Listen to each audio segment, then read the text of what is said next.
Good evening, everyone, and welcome back to my channel. I hope you had a great day today. Please, if you are on this call, write your name on the chat box. Let me know those that came early. Thank you. So, it's not yet time. We still have 3 minutes to go. So, write your name on the chat box.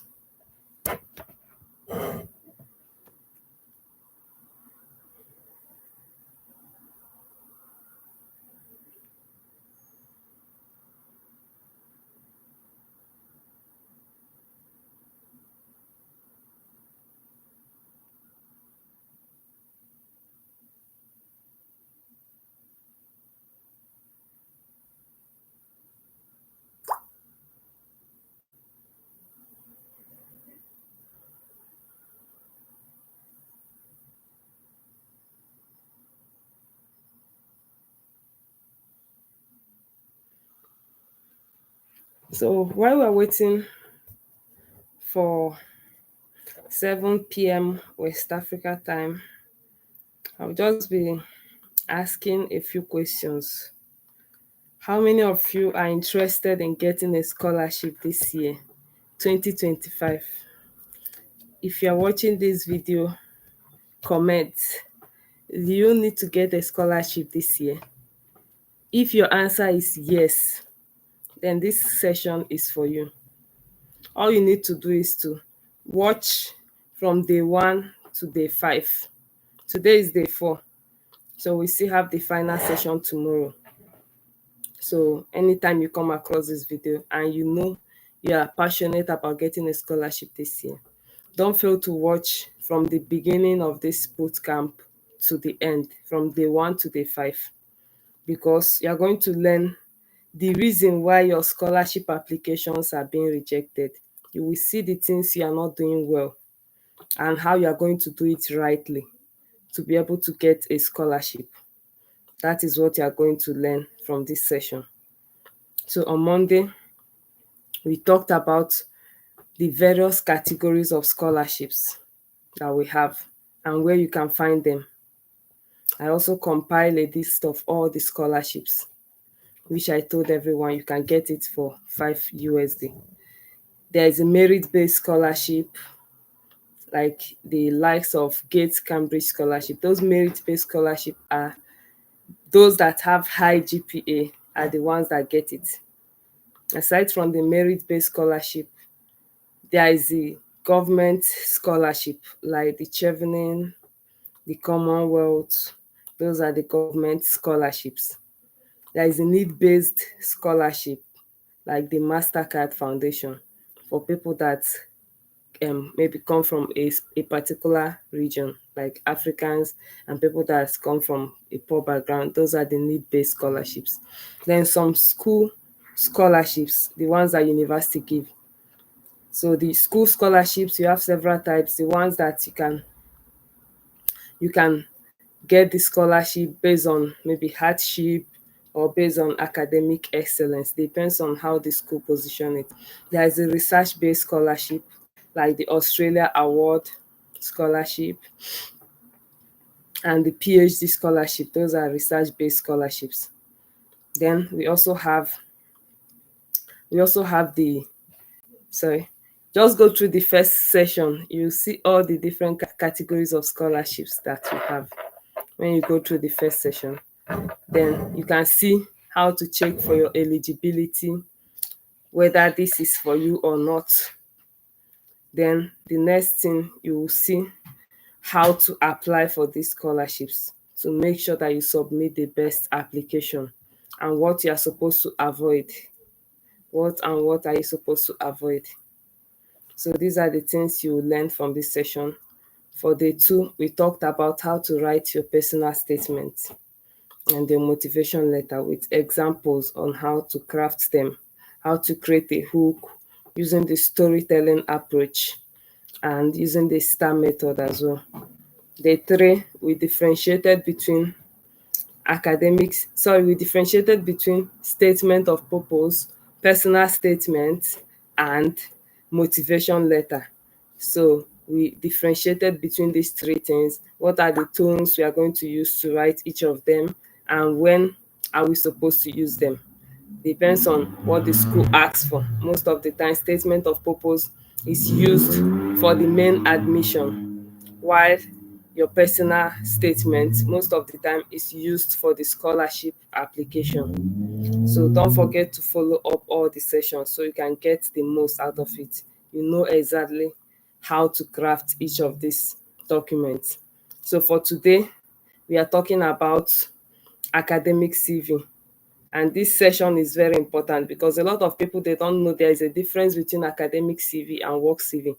You're applying for a scholarship and you're using your work CV, which is not right. So today we are going to talk about it, how to craft your academic CV to stand out, to be able to get you that scholarship. All these things matters. It's not just your SOP.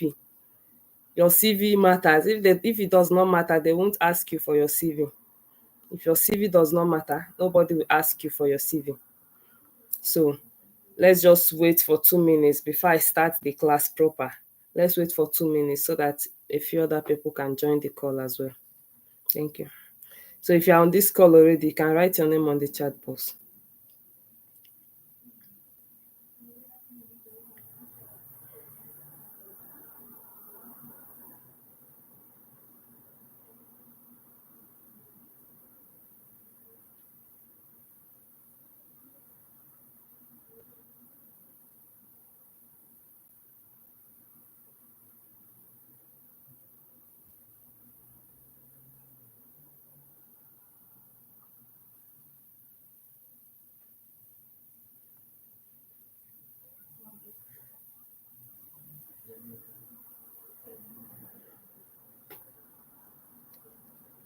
We are starting in the next 2 minutes. If you have already joined the call, please can you write your name so I can know those that came early.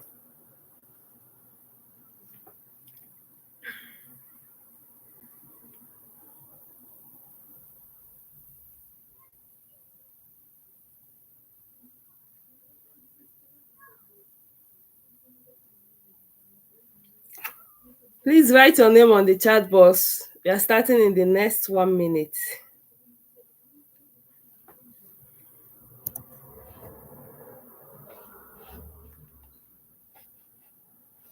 Okay, Sonia, welcome. Thank you so much for joining.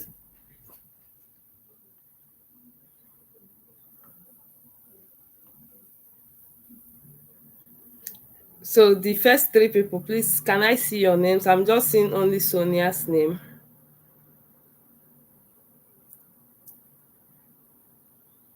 I'd like to see your names, please. I'm very sick. Like yesterday, I was vomiting, but I still try to make out time to make sure that I hold this class because I cannot cancel it. I've already started it. Well, I was sick yesterday, today I was sick, but then I feel a little bit stronger now. So I'd like to see your names on the chat box. Then we are going to start now. Okay, Geraldine, welcome. Andrew, welcome. So today, good evening everyone and welcome back to my channel. Thank you so much for joining. Today we are talking about, thank you, Prosper, thank you. Today we are talking about how you can perfect your academic CV to make sure that you get a scholarship. So it's not just about your personal statement or your SOP or your motivation letter. Your CV is also one thing that, Chinenya, I'm seeing you, thank you. Your CV is also very important to make sure that you get the scholarship. So are you using your work CV to apply for scholarship? That is totally wrong. Let's go into details. The objective of today's class, first, to understand the purpose of an academic CV. Second, to master the STAR method. STAR method, S stands for situation, T stands for task, A stands for action, R stands for result. Number three objective is to write your experiences in an active and impactful tone. Don't use passive tone in your CV. Some of you will come and write, I will do this, or like there is a way you write the language in the CV. You use active tone, and also show your personal impact. For example, you are part of a group project. You need to show your own contribution to that group project. So the fifth objective is to customize your CV for each scholarship. You have to tailor your CV to match each scholarship. So it is not the same CV you use to apply for, let's say you applied for environmental science. It's not that same CV that you use to apply for maybe another course like medicine, or you need to tailor your experience to match each CV, to match each application you are making. So what is an academic CV? It is a document that highlights your educational background, your research experience, your leadership skills and achievements. These are the things you need to include in your academic CV. So academic CV most of the time is longer than the normal CV, your work CV. Most of the time academic CV is larger in length. So your academic CV is important because the scholarship committee or the school, they need to look at your academic achievements and your leadership to know if you actually going to do well when they give you this course. So how do you structure your academic CV? Your personal information from the beginning, like from the heading, you have to put your name, your contact. If you are putting your date of birth, remove it. Some people come and put their date of birth, or you went to cyber cafe, you told them I want to do a CV, they will do generic CV for you. Remove it. So don't put your age in your academic CV. In your CV, both academic and work CV, don't put your age. Don't put your marital status, the name of your number of children, all those things that I used to see in those their CV that they do at the cyber cafe. You don't put all those things there. So just your name, your contact details, your email, your LinkedIn, and your website. If there are other, maybe you have a portfolio also, you put these things there. Then the next thing is what? The education. What's your educational background? If you list out what you studied, you put your GPA. That's if you have a very good GPA. If your GPA is low, no need of putting it there. So, but if your GPA is very high, then it's good to put it there as well. Then if you have done research, you include your research experience as well. If you have done research, put the research. If you did maybe undergraduate project or master's project, you can put the name of that, the title of your project. If you have the document, you hyperlink it there so that when they click it, it will take them directly to the link. That's one thing I did in my CV. So my CV has hyperlinks. Anything I said I did, when you click it, it will take you to that stuff. All my projects, my training, certificates, award, trips, presentations, all those things I put there. I hyperlinked all of them. So when you click it, it will take you directly to that. I remember I did one interview with the African Union Digital Innovation Fellowship. Yeah, I got to the third stage, but I didn't later win the fellowship. I reached the final stage, but I think I was disqualified after the interview. But then one of the questions they asked me was the hyperlink in my CV, because we submitted only CV, cover letter, and the application form. So they clicked on one of the links and they saw my publications, and then they asked me about the publication. I should talk about any of my publications, share the methodology, everything. So whatever you're putting in your CV, make sure you're able to defend everything in your CV. Make sure you're able to defend everything in your CV. So if you have done publications or you have attended conferences, these are the things you put in your CV. If you have done any work or internship, you're also going to put it in your CV, but don't put it first. Since it's an academic CV, your work experience can come down. What should be up is all those things related to academic. Like when they look at the CV, the first things they should see, your what you studied, then research, publications, conferences, all those things that are related to academic. If there are some other certificate programs you have done, those are the things that will be up. Then coming down, then you put your work, your internship. Then if you have gotten award or scholarships, you put all of them. If you have done leadership, volunteering, all those things, community work, put everything there. Your skills, if you have some skills, even languages, what are the languages you are fluent in? Like that African Union Digital Innovation Fellowship I was talking about, they needed someone that is fluent in at least two African Union languages. So I'm only fluent in one. So this man, because he saw in my CV, I included that I have a basic knowledge of French, a basic knowledge of Chinese. But what I'm very fluent is English. The man, I never knew he also know Chinese language. And he started asking me questions in Chinese. I was answering him. The ones I don't like, I tell him I don't know this one because I stopped at HSK1. So I dropped out at HSK2. I did only HSK1. But I was able to answer something. So assuming I lied and then I don't know he's going to ask me, what will I do? Will I be able to defend it? So whatever you are putting in your CV, make sure you can defend it. Make sure you can defend it. So let's move to the STAR method. The STAR method. What is the STAR method? Situation. The S stands for situation. What is the problem or the context you are in? The T stands for task. What is the responsibility or the objectives that you are supposed to carry out? A stands for action. What step did you take to solve the problem? R stands for result. What is the measurable impact of your action? So make sure you apply STAR method in anything you are writing, anything at all, any academic stuff you are writing. Apply that STAR method.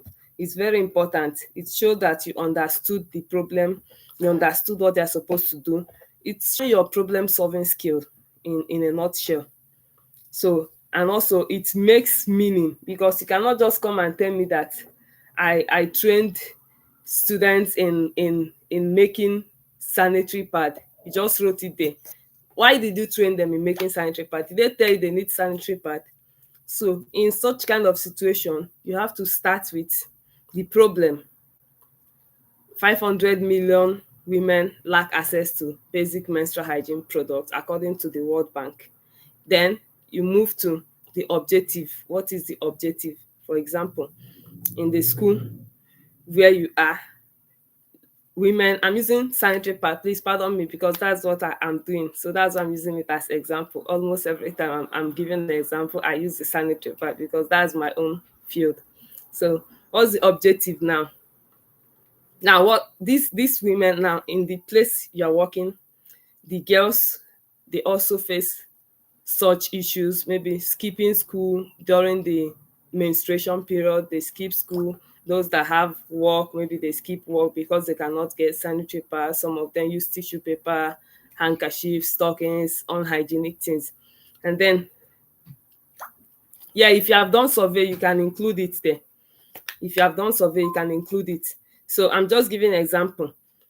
In this situation that they lack this sanitary pad, what is the objective? What is supposed to be done is that they are supposed to get sanitary pad, right? Then what is your own action?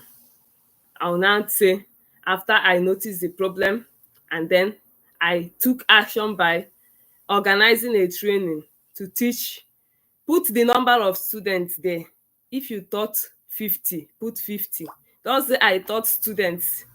Put 50, put the number, put the location. So after you've noticed the problem, then you taught 100 students on how to make sanitary pad. You did not just end that you taught them. After you finish teaching them, what is the result? This training resulted to a 50% decrease in school absenteeism during menstruation. So you see the impact now.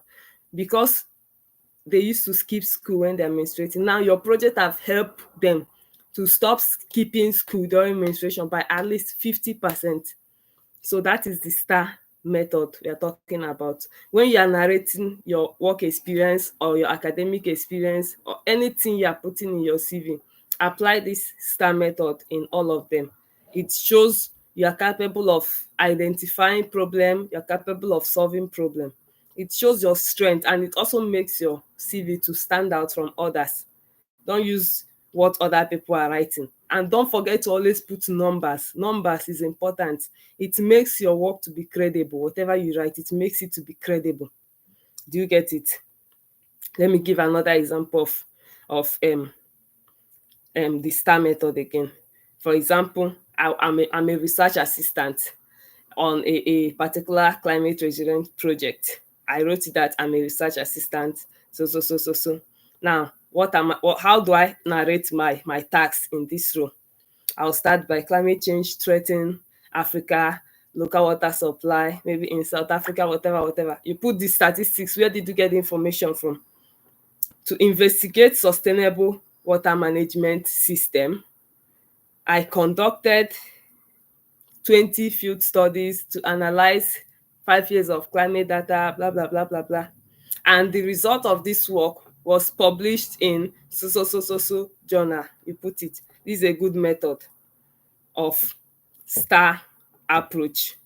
And remember, one thing you need to avoid is passive voice.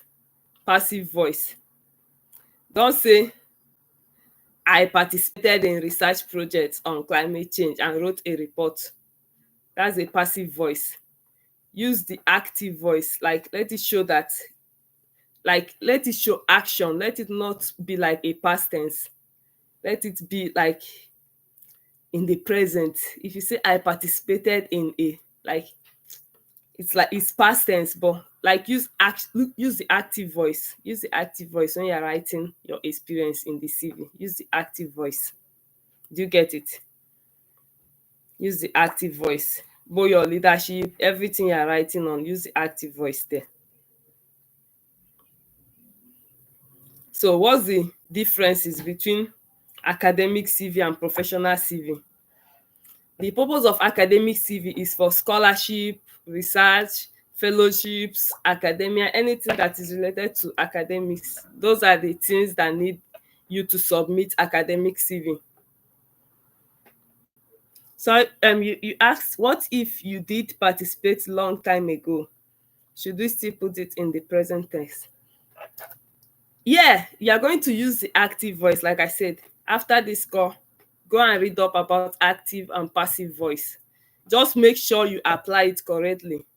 Don't use passive voice in your CV. Don't use passive voice.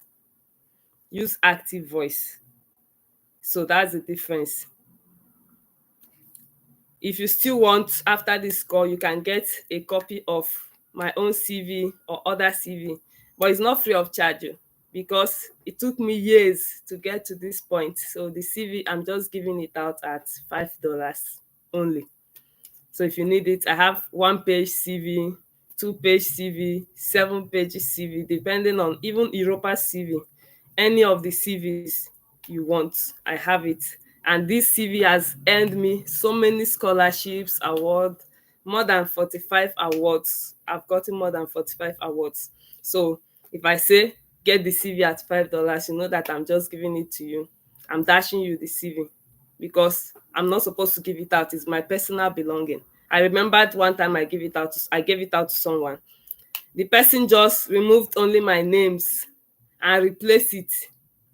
Removed my names only and replaced her own name and her details. Like, it was just like plagiarism. I was so disappointed. I never expected that. And I believe that those that are taking the CV from me, you're not going to do the same. It's just a guide.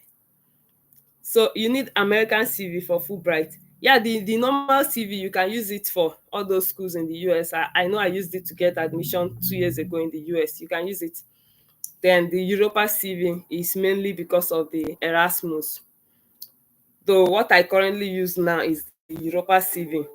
I only use the I only use the normal CV when I'm applying for something that needed a lower number, like maybe 1 page, 2 page. That's when I use the other CV. But for my like PhD application, master's application, I use that of Europa's because it's more detailed. I put a lot of things there. So it's also good if you can get, I'm putting everything up all the 1 page, 2 page, all the CVs, 7 page, all of them in one document. So you can look at it, the Europass and the one that is not Europa CV. So all of them are there. Most of the time, some scholarships will ask you for 1 page, 2 page. How do you compress all your achievement into 1 page? That's what you see when you get the CV. You see how to bring down everything, because it's not easy. Like, it was difficult for me to do it because my normal CV initially was like 10 pages. I started cutting down a lot of things, irrelevant informations, started removing so many things until I got to 7 pages. And then when they ask for 1 page, 2 page, I still have to cut down so many things. Now, why do you need this CV? Because there are some applications, don't use the same CV for all your applications. That's just the truth. Depend on what you're applying for. I used to adjust my CV. Depends on what you're applying for. I normally put the thing I'm applying for in the CV. Then I check the informations there. The ones that are not needed, I take it away. The ones that I need, I put it there, depending on what you're applying for. Yes. So the next thing, your academic CV, your major focus there is your education, research, publications, award. If you don't have a publication, better attend tomorrow's class. I'll be talking about research method, how you can conduct research. If you attend tomorrow's class, I know it's not enough. I'll still have several other sessions about research. It's not, one day is not enough to talk about research. So if you need to have publications that you include, in fact, let me tell you, I started preparing for this scholarship for a very long time. It was 2023. I had 2 publications in 2023. Last year, I couldn't finish up the book I was writing. I want to publish. I couldn't finish it up. This year already, I've published 1 article. I've submitted another abstract. If it is accepted, I'll do the paper presentation and then publish the paper. My target for this year, it's always good to give yourself a target. My target this year, I was very intentional. I've never been this intentional all the other years. Yes, I know that I set targets, but this year target is very different from others because I set targets. Yeah, I need to publish at least 3 journals before the end of this year. At least 3 journals before I finish my master's. Apart from the article I published, I published 1 article, then the other one, I was like a co-author. So like 2 articles, but then what's the major publication I want to have? At least 3 publications this year. And I need to grow my organization. I need to be intentional. This YouTube training live stream, it was not easy for me. I was sick. I was vomiting last night, but then I'm here because I've set target that this year I need to train people. Before I started this YouTube, 2022, I started applying for scholarship. I said the day I will get the scholarship, I will begin the YouTube training to teach other people how to do it so that they don't go through all the long processes I went through before I was able to get it. Others will also learn from my mistakes, especially when I was trying to be stubborn about the course I'm going to study. I was saying, no, I must do climate change, climate change. And this thing kept me for 2 years without a scholarship. Not like what I was writing was not good enough, but then my undergraduate transcript is in economics, and I'm trying to switch to climate change or environmental science. The scholarship was not coming. So that's why I tell people, don't be stubborn about you must do this, you must do this. I did economics in my undergraduate, and the first time I applied for a scholarship in economics was when I got a scholarship. For the past 2 years, I was applying for the wrong thing. So I want to tell others to learn from my own mistake and don't make the same mistake. That's why I'm holding this bootcamp. You know all the things you need to do so that once you click your application, you get a scholarship. That's the target of this bootcamp. So like I said, if you don't have a publication, you don't have an organization, you don't have where you're doing all this leadership, volunteering, you need to start now to do it. These things are very important, not just for your CV. You also get award, you will get international trips. This year already, I've won 3 international trips already. I've won 3. 2 to Germany, 1 to Switzerland. And not only the international trips, what are other things? I've gotten 3 grants this year. €5,000, another one €5,000, then the other one $100 just this year. Why? Because I'm not just doing my study. I'm not a bookworm. I don't even study like that. I feel like I'm just gifted. If I read it once, it will enter. So I do not put all my mind in book. Do other things so that when they look at your CV, even you sef, if they give you my CV, you will judge yourself. You will say, no, this person suppose get this opportunity. Because if you look at what is in the CV, not just the even yeah, TeamUpcyclers, I'm doing a lot of projects, both the one we do in the IDP camp and these online trainings we do. And then I have my masters to do. I'm studying, I have assignments, and then the WhatsApp groups, coordinating the WhatsApp groups, sharing opportunities with people, doing one-on-one mentorship, application reviews. Sometimes my friends will ask me, how do you do all these things and you still get a good grade? I don't know how I'm doing it. But then you need to strategize. If me, I'm able to do this while I'm in school, what about you that have not gotten a scholarship? You can do it. Tell yourself, I can do it. I want to see it now. Say it to yourself, I can do it. Type it on the chat box. Let me see it. You need to get a scholarship this year. So start now to re-strategize. Do you know that some grants that I won, I did the project because of that particular grant? Like the one that took me to Dubai 2 times. I won the Irina Teaching for Net Zero Award, and I went to Dubai twice, fully funded. Do you know that I did a project because of that particular application? I was not doing anything in renewable energy.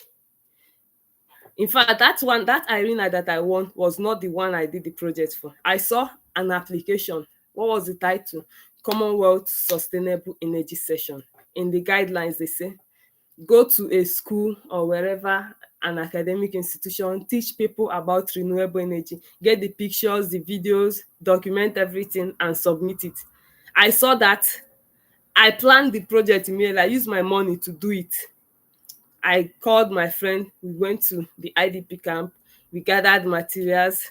I constructed the materials from waste. I documented the process, videoed everything, and then thought I did not spend more than 20K in that project. Then I gave out solar torchlights, then some cash reward to the participants. I documented the report of everything, submitted it to the Commonwealth Sustainable Energy Session. I did not get it. It was not up to 1 month. The Irina Teaching for Net Zero Award, they opened their own application. And I saw that this is exactly the same thing I did. I applied with that same project. And I got the one of Irina. 20K won me a trip to Dubai. We are just 6 in the whole world that got that award. I'm the only Nigerian. The other 3 people are lecturers in university. One is a professor. So like I'm just the least there. So the other 3 people are lecturers in the university. Then the other guy, I don't know, he has a startup. But then how was I able to enter this? Not only we went to COP28, we were given a platform to come and speak to others. That was my first time of speaking in an international stage, my first time of attending COP, the Conference of Parties. After that, they sponsored us again to additional trip, the Arena Youth Forum in Abu Dhabi. That's the capital of Dubai. So why am I trying to say this? If you are intentional about your life, what you want to do with your life, if you are very intentional about it, you will not get distracted. Plan yourself, put out the things you want to do. You want to see these things in your CV so that any scholarship you are putting in your CV, they cannot say no. Like they can't say no, they cannot reject you. They cannot reject you. So, sorry, Bella, you're asking, can you suggest some of the volunteering opportunities in Nigeria? If you go through my previous videos where I did grant writing clinic, I did 1 to 3 sessions on that grant writing. Start from 1 to 3, watch everything. You will see, you get some ideas. Then if you're not in the WhatsApp group, join the WhatsApp group if you're not there. So do academic stuff, do your publication, do leadership stuff, volunteering. Even volunteering that I did in the church, all of them are in my CV. People that know me from my village, they know that some people say I carry church for head. That's what they're saying. I carry church for head. I was the block rosary president for over 7 years or so. Block rosary president. Block rosary took me around the whole of Nigeria. Conference. I was doing it. I think that was where all my blessings started, because I never knew that I was going to come far in life. But it's good to also worship God in truth and in spirit. I was doing block rosary. I was getting criticism. Some people will say that I want to use the money that I'm collecting to eat food. There is nothing that they did not say. I was the Mary League girls, I think secretary or so. I know I was holding their money then. Sion, I was keeping their money for them like a FinSec or thereabout. I did the Holy Childhood. I was their animator, taking care of children. In fact, my brother will be laughing at me every time I'm tying Fatima style. If you know Fatima style, I used to tie Fatima style till I graduate from university. I'll be carrying block rosary children up and down, up and down. After block rosary, I'll take them home. So all those things, I was doing it. I never knew it was going to be something in the future. I was in a lot of societies in the church. All these things are in my CV now. Even though I'm no longer in so many societies now, I'm just a lay reader and a legionary now. Because here, they don't even have legion. I've not gone for legion since I came here. When I went to Abuja, I was doing my legion. When I went to Amobia, I was doing my legion. So then Lerida, those are the two things I'm currently in now. But when I was back home, I did so many things. Family and Human Life Unit of the Catholic Church. I was also a member and a delegate. The so many organizations, justice, peace, development. I was also a member. So now what I do is, if I see any application that relate to any of those things I've done in the past, when I'm writing the application, I'll be listing out those part of it, those things that are related. When I'm doing stuff related to peace, justice, I know that I've been a member of Justice, Development and Peace Commission of the Catholic Church. I'll mention it there, talk about the activities I did as a member. So why am I saying all these things? Don't focus on one thing. Do so many things. You don't know the one that God will use to bless you. That's just the truth. It may even be your volunteering. I did not go to the best school in Nigeria. I didn't go to the best school because of my background. We don't even have money to eat food. So why will I attend the best school? All the schools that I attended are the worst schools. The secondary school I attended, the primary school I attended, I sat on the floor. There was no seat inside the class. We were sitting on the floor. Secondary school I attended, there were pothole inside the class, ceilings, no ceilings, they are falling off. I was there. I was still taking first, second, third until I graduated secondary school. Which university did I go? Open University. People were mocking us, say, Open University. There is nothing they teach in Open University. I did not even send them because now who go pay my school fees if I no go Open University? I was working full time, paying my school fees, doing all these things, and then still graduated as the best student again. And now I'm here again. That's one thing that made me, I say, you see, I must get scholarship. I will never use my money to pay my school fees again. They no born me, born suffer. I don't suffer. I no go use my money pay school fees again. I told myself that, and I was very intentional about it. I was very intentional about it.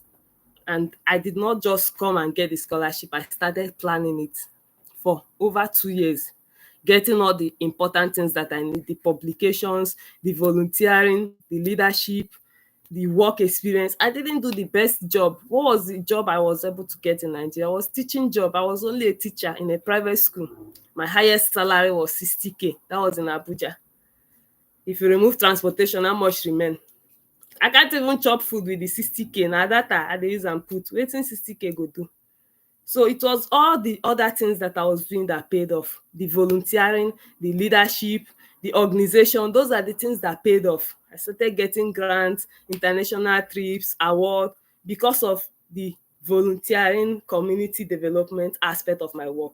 So if you are here today, you want to get a scholarship, maybe I'm teaching about grant writing, you say, grant writing no concern me. Na scholarship I get, I want. Now you do yourself. Grant writing must concern you because I would have been frustrated in 2023 if not because of grant. Wetin scholarship do me 2023, I no fit talk am. Scholarship broke my heart into pieces in 2023. But then what made me not to lose my sanity was grants. God favored me 2023. I got so many grants. I got 2 international trips. I got awards. I got so many grants every month, January, February, March, April, till December. I was winning stuffs in 2023. I think I got everything was like maybe up to around 12,500 or $13,000, everything in 2023. Not talking of the one of 2024. And then this year again. Those are what I got from grants. I did projects. I swear, when you do projects, you have some change for yourself as well, because you're going to pay yourself and pay other volunteers that are part of the project, so you can get something from it. So if I said, okay, let me just within my work and be looking for scholarship, I no wan apply grant, I dey apply scholarship. Wallahi, scholarship broke my heart. I did not get it.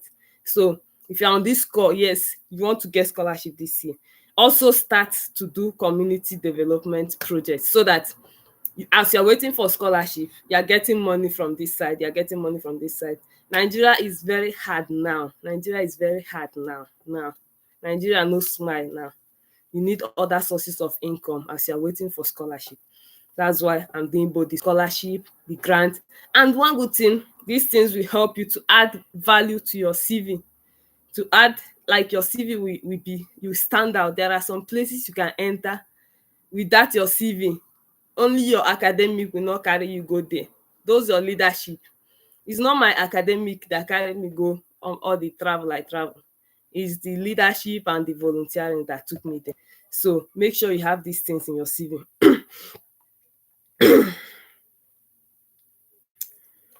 So, like I said, what are the common mistakes that people make? You use one CV for the same application. Please, you need to adjust. Adjust. If you're writing, maybe you're applying for a research scholarship, like let me say you're applying for the Australia Research Training Program. Show the research aspect of your work. Show stuff related to research. Like that's what in fact, that Australia stuff, they will even give you a template. When you look at the templates, what they want to see is your research background, your research skills, to know that yes, you can do research. Then don't add unnecessary experience. For example, you want to do your masters in economics, you come add your experience, say you do cashier work, wetin concern cashier work with what you're applying for. Remove those unnecessary things. Like I said, there was the time my CV was like 10 pages. I had to cut down all the nonsense that was there. Even some unnecessary certificate. How many certificate I get? My certificate is more than 60. So what am I doing? That time I was listening. At a point I sat down and removed all those rubbish that I don't need. I removed all of them from my CV. Then use the same font. Don't be inconsistent in your formatting. If you're using fonts, let me say you're using Times New Roman point 12 or point 11, let it be the same for everything. Maybe use a specific font for the body and a specific font for the headings. So use consistent font. And then be concise. No matter I said star method, don't come and give them a pistol. You have to be brief, concise, straight to the point. Straight to the point. One good thing that grant writing will teach you, it will teach you how to be concise. Some grants will give you a very big question and they'll tell you to put it in 500 characters. You look this question finish, how you fit answer this thing in 500 characters? And 500 characters is like 60 to 70 words. You have to start learning how to cut down. That's one thing about this writing. It's going to teach you how to be concise. So remove all the errors, grammatical error. You want to get scholarship and you do not check the grammatical errors in your write-up. You need to correct all of them. Use Grammarly, or you type grammar checker online. When you type it on Google, you'll see an app. You use it to check and correct all your grammatical errors. Even when you're writing your personal statement of purpose, all those things, use those grammar checkers to check and correct all the grammars. Use action verbs. I said it, don't use passive, use action verbs like conducted research on. Someone was asking me, what if you did it in the past? Conducted research on. Don't say I conducted research on. So use passive voice. Sorry, use active voice, active action verbs. Then you save your CV if it's in PDF or Word, depending on what they ask you for. You save it in that.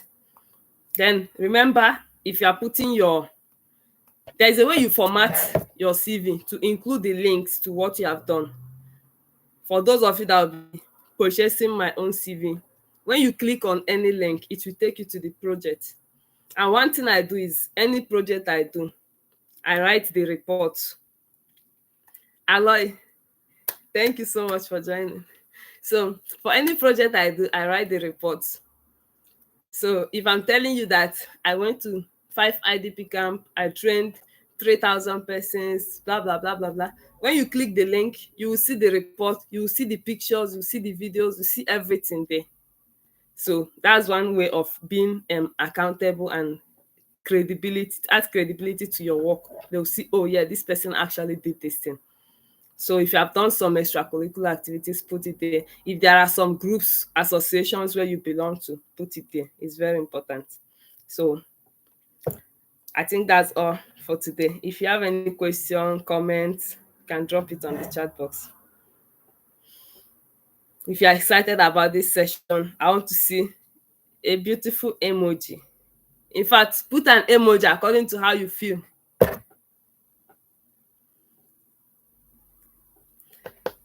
I'm waiting. Then if you have a question or comment, you share. So the first 3 persons that joined the call, type your name. Let me know that you are still here. Sarah, thank you. The first 3 persons, Sonia, Prosper, and Nkoma. If you are still on this call, please can you type your name? I'm going to review your CV for you free of charge. If you are still on this call till the end, it's not those that will join and run away along the line.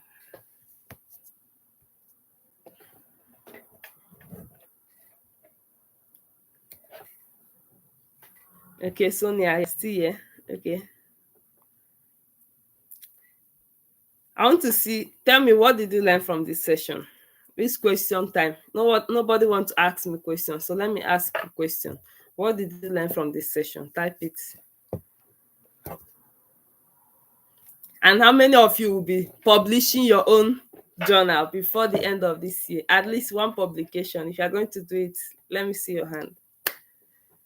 It's a promise that you're going to do it. So make sure you join tomorrow's class when we talk about research method. It's very important. Okay, you learned that you need to put in more work. Yeah, thank you. That's very important. You need to set targets. Give yourself targets. Sometimes it will be as if I don't need to rest. But because I have a lot of targets, and when I look at my target, I've not achieved the target, I still have to work very hard. Okay. It's Sonia, you said you are confused about the STAR method in the CV. So you are going to get a CV review because you are the first person to join. Then we can talk about it one-on-one. I did not forget you, Gaston. I did not forget you. I don't think I've seen you in this call for a while. Any other question or comment? Question? Okay, it's my own time to ask question. I want to ask question now. Question. Okay, Bella, you said you're excited. Thank you. So I'll be asking my own question. Since you guys want to ask me question, let me ask question. So, what did I say is the tone you use to write your academic CV? What's the tone you are supposed to use to write it? Type your answer. Okay, Chinenye. Thank you. Type your answer. What's the tone you are supposed to use? Okay, Sarah said, I learned that I must include some of the volunteer works that I'm doing in the church, especially in the aspect of leadership in my CV. That's very good. Yeah, that's very important. Very important. All those things, we take it for granted as if they don't matter, but they really matter. They matter so much. They matter so much. Any other comment or question? Okay, Sarah, you said your name, the network was bad. Okay, you couldn't drop your name. Sorry, Emmanuel. Sorry. Okay, Chinenye Okonta. Okay. So I want to ask questions. I asked a question. What's the tone we are supposed to use in writing when we are describing our experience? Active. Very good. Sarah said active words, not passive words. That's very good. Like, it's only Sarah that is participating in this class today. I'm going to send you data after this class. You're the only one that is very serious today. Okay, Bella, you're also trying. Creating opportunities. Yeah, active voice. Yeah, very good. That's okay. Okay, I'm going to ask one more question. How many of you will be promising me that you're going to publish? How do I manage rejection? That one, I'm already used to it. I've programmed my mind that I will accept the rejection. Rejection is part of life. It's part of life. I got more than 40 scholarship rejections. I wrote 40 on my LinkedIn page. Every day I remember the ones I did not include. They are like up to 45 rejections. But then that was the rejection that made me cry. That one made me cry because I passed through how many stages? They needed only one person in Africa. I passed through so many stages, did do like double interview. The last one, they said we are only two. And during this interview, they're telling me, congratulations, we're expecting a good news. You know that kind of feeling. These people are wicked. Guy, all those things they'll be telling you congratulations from the beginning. Fear them. Fear them. Most of them will end up rejecting you. They told me congratulations, I should be expecting a good news. And what's the good news I got? Second position. And they gave me 50%. I cry. I no lie, I cry. I cry for 2 days. So, but that's by the way. That one has gone. The one I got now is better. So if you're applying for things, just arrange your mind that you'll be getting rejection. Another rejection that made me cry was in January 2024. The price challenge. I passed first stage, enter second stage, enter third stage, which was the interview. And this man was busy telling me, excellent, excellent. During the interview, he was saying, excellent, excellent. Interesting, that I will go far. And what did this man give me last? Rejection. I lost $20,000 like that. Guy, it didn't make me cry. But then, I cannot do anything about it. So, okay, you need guidance on how to publish. Tomorrow, I'm going to hold a session on research. So try and join tomorrow's class. I'm going to talk about research proposal. Though the research proposal actually is for those that want to do their PhD. If you want to apply, because if you're applying to US, you can get PhD directly from your bachelor's degree. You can get a PhD. So what I'm planning to do is, after the session tomorrow on how to write a research proposal, if you're applying for a research program, you will need to write a research proposal. I will still hold other sessions on how you can do publications. Like, I'll still do another session on that. But tomorrow's own is also important because from the big, like writing a research proposal will help you to know. That's the first thing you need to be able to develop your publication. So it's also important you learn how to search for various relevant websites where you can search what are you supposed to include in your publications, the sources you are supposed to cite and those you are not supposed to cite. So make sure you join tomorrow's session. Okay, you need Yeah, Gaston said, can you give us some advice on how to overcome procrastination? Yeah, procrastination is very deadly. Like, it has cost me a lot of things. When I see procrastination, I feel like crying because I remember so many things that procrastination cost me. So many things. I lost one opportunity. I know that I was very qualified. I applied. I put a video link, empty link. I was saying, after, let me go and upload the video in that link. After, let me upload the video. I forgot it and I was not selected. Something I know that I was qualified, and na big money plus travel opportunity, laptop, monthly allowance. I miss it. I feel like beating myself to stupor because I procrastinated, and that was how I missed it. After that day, I swear, I say I no go do procrastination again. Anytime that my spirit tell me do this thing, I'll start doing it. Even these sessions I'm holding, yeah, one of my friends told me I should wait, I should plan it, give it enough time, do this, do that. I told him I no go wait because I know myself. If I leave it, I'll procrastinate. I will not do it, I'll procrastinate. So it's better I start doing it now. When I created my organization's website, since last year I want to create website. Not last year, since 2023 I want to create a website. I kept on procrastinating. Last year there was an opportunity I needed to apply for. Because I don't have a website, I did not apply. January this year, I told myself I must do the website. I did the website by myself. I don't like to spend money unnecessarily, especially when I know that this thing I can do it. I can do it. That's what I tell myself. And it has helped me. So many things. I don't give it out. I don't think I've given out a lot of work to people to do. But it's still a problem. To some extent, it's a problem because I have an issue with delegation. I feel like if I delegate this task to someone, they may not do it very well to the test that I needed. That's why I end up doing a lot of things by myself.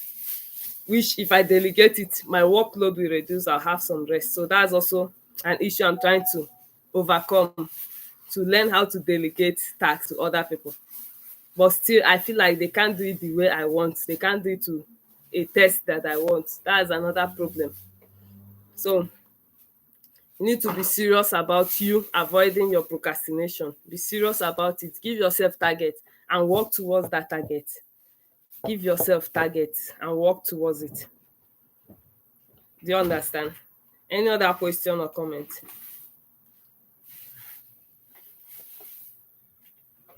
Any question? Okay, let me ask you a question. How many of you have an organization? You have your own organization. Can I see your write up? Do you know one thing about having your own organization? One good thing about it is that you are the leader in that organization. Most of these things, they want to see your leadership skill, not your followership skill. If you are a follower, you are working on other people's projects. You are just like a volunteer or a worker. Yes, volunteering is good, but don't just be a follower all the time. Have your own thing that you will call your own, that you will be the founder. Okay, you have a registered organization, that's good. Have your own thing that you are the founder, so that whenever you are asked to demonstrate your leadership skill, then you use that place that you are the founder, you use it to demonstrate your leadership skill. Like when you look at the chevening, there are some essays concerning leadership there. So have your own thing. There is a kind of application that you can get when you are doing your own thing, not when you are a worker for somebody, not when you are working for somebody. There are some things they need. Those that will apply should be the founder or the co-founder. So such kind of opportunity, you need to have your own thing to be able to get it. That's why I keep advising people to start up something. When I started my own project, I started it for a particular competition, the Trash to Catch Challenge. I went to their website, I saw what they needed. I went and did projects and submit related to what they needed, and I took first position. I told them I'm going to register this as an organization. I'll take it to the next stage. I'll start doing projects with it. That was how we started. We did not even plan it officially. We just started it like play. And today, here we are. The same thing we started jokingly is the same thing that is giving me a source of livelihood, which made me to again mine resign from my teaching work because of TeamUpcyclers. I had to resign from my teaching work because I took permission, I went to Kenya, I came back, they seized my salary, they don't want to pay me. Maybe they are afraid that I'm going to run away. They delayed my August salary till October. When they finally paid me, I left the October salary for them. I submitted my resignation letter and left them. But assuming I don't have TeamUpcyclers, I'll still be there working for them, receiving insults. Like, you can't even satisfy them when you're working for people. But when you're doing your own,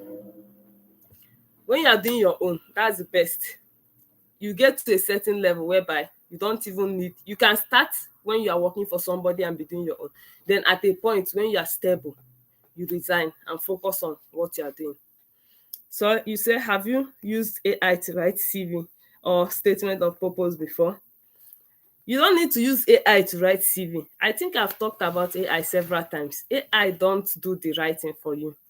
The only thing you can use AI to do is to correct maybe your grammatical error, or to add some things, or like reduce. Maybe you wrote a lot of word count, you want to reduce. AI should not do the writing for you. That's just the truth.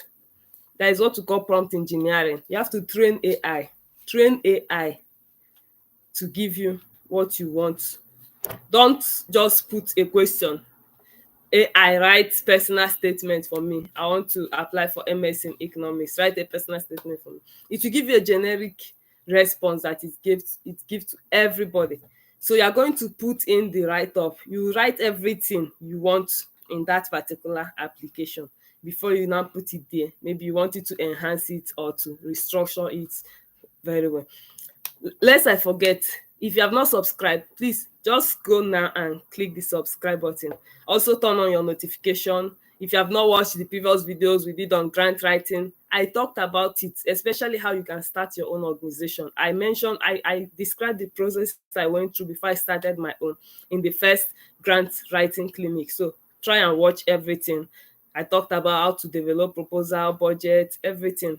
I did the grant writing clinic 1 to 3. So try and watch everything. You learn how to start up your own organization. If you have not joined the mentorship, after this month of March, yeah, I was collecting 25K. The 25K for 3 months is just for me to test run it. So it's like a promo price. After March, if March finish like this, the price will not be 25K for 3 months again. So those people that registered first, they're like my first clients. So I'm using them to test run the mentorship and everything. From next month, the price will change. So if you are interested in the mentorship to get one-on-one support on how you can write all these things, then you need to register. If you still want it at 25,000, the opportunity is this month. After this month, from next month, I'll upload the new prices because I'm doing some restructuring. I'll upload the new price from next month.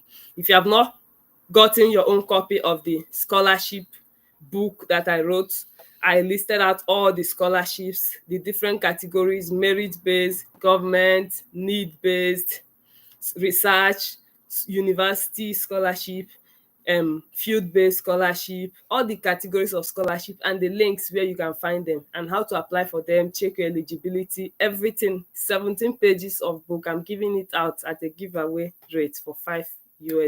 So if you're interested, you just send me a DM, you get your own copy.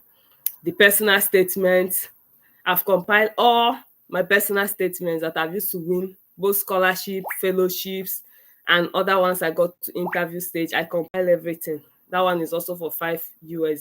If you're also interested, you can get your copy. There are other write-ups there, personal statements for other programs, not just scholarships. So if you're interested in getting that, it's also $5 at a giveaway rate. If you need my CV, my award-winning CV, I call it award-winning because I've used it to win more than 45 awards. So if you need it, you also see the list of the things I've won. You want to apply for those things, fine and good. The CV, I'm also giving it out at $5 if you need it. Then tomorrow's class, I also do the research proposal and then a comprehensive guide on research method, all the steps you take to be able to do research, and then you can publish. That research method, whatever, is also $5. By the end of this session, I will compile all the books for the whole 5 days.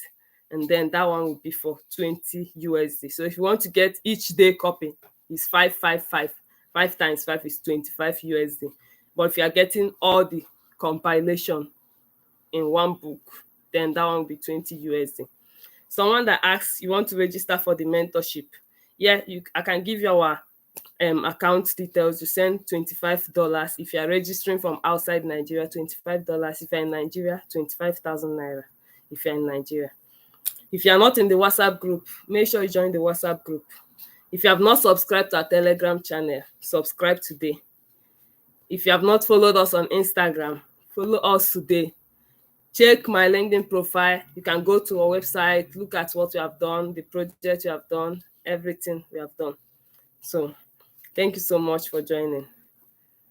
And then make sure you send me a DM if you need to get any of these documents. I attached my phone number to the description of this call. I also attached my the organization's email address, so you can send me an email or a private message on WhatsApp or LinkedIn, anywhere. Try and subscribe to this YouTube channel and turn on your notification. And I'll see you all tomorrow. Thank you. If you have any comments, question, emoji, drop it. So we're going to end this session in the next few seconds. I'm ending the session. Thank you so much for joining, and I'll see you guys tomorrow.